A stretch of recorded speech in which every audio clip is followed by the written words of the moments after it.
दोस्तों सभी को नमस्कार सलाम। दोस्तों मैंने एक वीडियो आज अपने YouTube चैनल पर डाली थी, लेकिन अनफॉर्चुनेटली उसमें आवाज़ ठीक नहीं आ पाई, तो मुझे दूसरी वीडियो बनानी पड़ रही है और आप सभी को संदेश देना पड़ रहा है। दोस्तों जैसा कि आप सभी को पता है कि मैं गुलाम हैदर का वकील अपॉइंट किया गया हूं और इस मामले में करीबन 1 साल से लोगों को नए नए झूठ बोल करके पूरे देश को, पूरी दुनिया को गुमराह किया जा रहा था। अब डॉक्यूमेंट्री प्रूफ के आधार पर, लीगल डॉक्यूमेंट्री प्रूफ के आधार पर तथ्य सामने आ रहे हैं, वो मैं आपको बता रहा हूं कि जो सचिन की जो बेल मंजूर हुई थी, तो सचिन ने अपनी बेल एप्लीकेशन के अंदर ये कहा है कि भाई सीमा को अपनी पत्नी उसने बेल एप्लीकेशन के अंदर नहीं माना और ना ही अपने जो शपथ पत्र उस एप्लीकेशन के अंदर दाखिल किया गया है नहीं माना। उसमें सिर्फ इतना कहता है कि भाई एक पाकिस्तानी महिला को मैंने नेपाल से भारत की सीमाओं में बिना इजाजत के जो है प्रवेश कराया है। और कहीं भी जबकि ये कहता है जी हमारी शादी नेपाल में हुई है, कहीं भी उसने बेल एप्लीकेशन के अंदर कोर्ट के में ये नहीं बताया कि ये मेरी पत्नी है।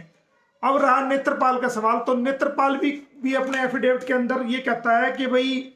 मेरा कोई अपराध नहीं है, और नेत्रपाल भी इस बात को नहीं कहता कि सीमा गुलाम हैदर जो है वो सचिन की वाइफ है या इसने शादी कर ली है। ये वो रिकॉर्ड है, आप देख सकते हैं, कोर्ट की सील इस पे लगी हुई है। तो नेत्रपाल का भी झूठ सामने आ गया है, सचिन का भी झूठ सामने आ गया, और सीमा का झूठ तो सबसे सामने आ गया है कि ये सचिन की कोई वाइफ नहीं है, ये आज तक गुलाम हैदर की वाइफ है। ये डॉक्यूमेंट के हिसाब से सामने बात आ गई है। इसके अलावा अब बात करते हैं कि ये कहते हैं कि जी हमने तो सनातन धर्म यानी कि मुस्लिम से हिंदुइज्म में चले गए हैं। तो मैं आपको बता दूं कि उत्तर प्रदेश के अंदर एक धर्म परिवर्तन कानून यानी कि उत्तर प्रदेश विधि विरुद्ध धर्म परिवर्तन प्रतिषेध कानून लागू किया गया, और इस कानून के तहत जो भी किसी व्यक्ति को धर्म परिवर्तन कराएगा तो उसको 3 साल से 10 साल की बामुश्किल कैद होगी, उसको सजा होगी, और 15,000 से 50,000 के बीच में जुर्माना होगा।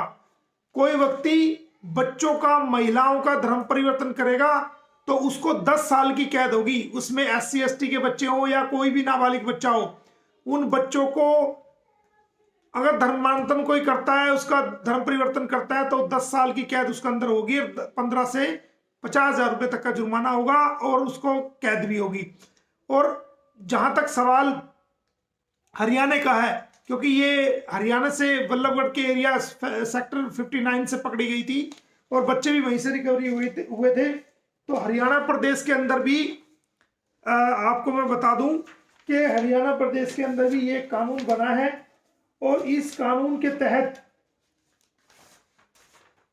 हरियाणा विधि विरुद्ध धर्म परिवर्तन निवारण अधिनियम 2022 जो कि 15 दिसंबर को लागू हुआ है, इसके तहत भी कोई व्यक्ति अगर धर्म परिवर्तन करता है तो उसको 10 साल की कैद होगी और उसके ऊपर 5 लाख रुपए तक का जुर्माना होगा। और अगर किसी को अपना धर्म परिवर्तन करना है अपनी मर्जी से, तो वो DM महोदय के यहाँ, डिस्ट्रिक्ट मजिस्ट्रेट के यहाँ 60 दिन पहले, धर्म परिवर्तन करने से 60 दिन पहले एप्लीकेशन देगा और 30 दिन का DM वो फॉर्म A जमा कराएगा डिक्लेरेशन में कि जी मैं धर्म परिवर्तन कर रहा हूं। और उस डिक्लेरेशन फॉर्म को जो DM महोदय वो तमाम बड़े 2 अखबारात के अंदर, न्यूज़पेपर के अंदर पब्लिश करेगा कि इस व्यक्ति ने अपना धर्म परिवर्तन करने के लिए हिंदू से मुसलमान या मुसलमान से हिंदू या सिख या ईसाई बनने के लिए DM कार्यालय में ये एप्लीकेशन दी है। अगर किसी व्यक्ति को ऐतराज है तो वो अपने ऐतराज शामिल कर सकता है, लेकिन सीमा मामले में ऐसा कोई भी एप्लीकेशन या कोई भी धर्म परिवर्तन की डिक्लेरेशन जो है वो अखबार में अभी तक नहीं आई है, और ना ही इस प्रकार की मुझे लगता है कि कोई एप्लीकेशन दी गई है। तो ये आज तक कोई धर्म परिवर्तन नहीं हुआ, ये आज तक भी मोमडन की मोमडनी है, सिर्फ दिखावा धर्म परिवर्तन का कर रही है। और इसके अंदर जहां तक बच्चों का मामला है कि बच्चों का धर्म परिवर्तन में कानून क्या कहता है, तो बच्चे का धर्म परिवर्तन बिना उसके बायोलॉजिकल फादर और उसके पेरेंट के बगैर नहीं किया जा सकता। अगर दोनों जिंदा हैं तो दोनों की सहमति होना चाहिए, जब जाकर के धर्म परिवर्तन किया जा सकता सहमति से। लेकिन इसमें कोई सहमति गुलाम हैदर के की बायोलॉजिकल फादर की नहीं है। तो इसके अंदर भी जो है ये बहुत बड़ा अपराध किया जा रहा है। पिछले दिनों हरियाणा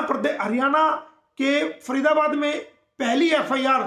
धर्मांतरण कानून विधि विरुद्ध धर्म परिवर्तन निवारण अधिनियम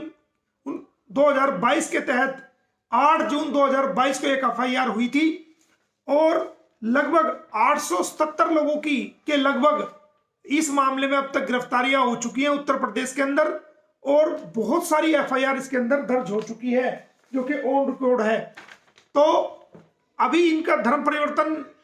की बात करें तो इन्होंने कानूनी रूप से धर्म परिवर्तन भी नहीं किया। ये निरीह लोगों को, भारत के लोगों को गुमराह कर रही है और भारत के लोगों को ये 1 साल से जो है हमें सारी झूठ फैला रही है। अब सारा झूठ आपके सामने मैं ले आया हूं कि सीमा ना तो सचिन की वाइफ है और ना ही सचिन से उसकी किसी प्रकार की कानूनी शादी हुई है।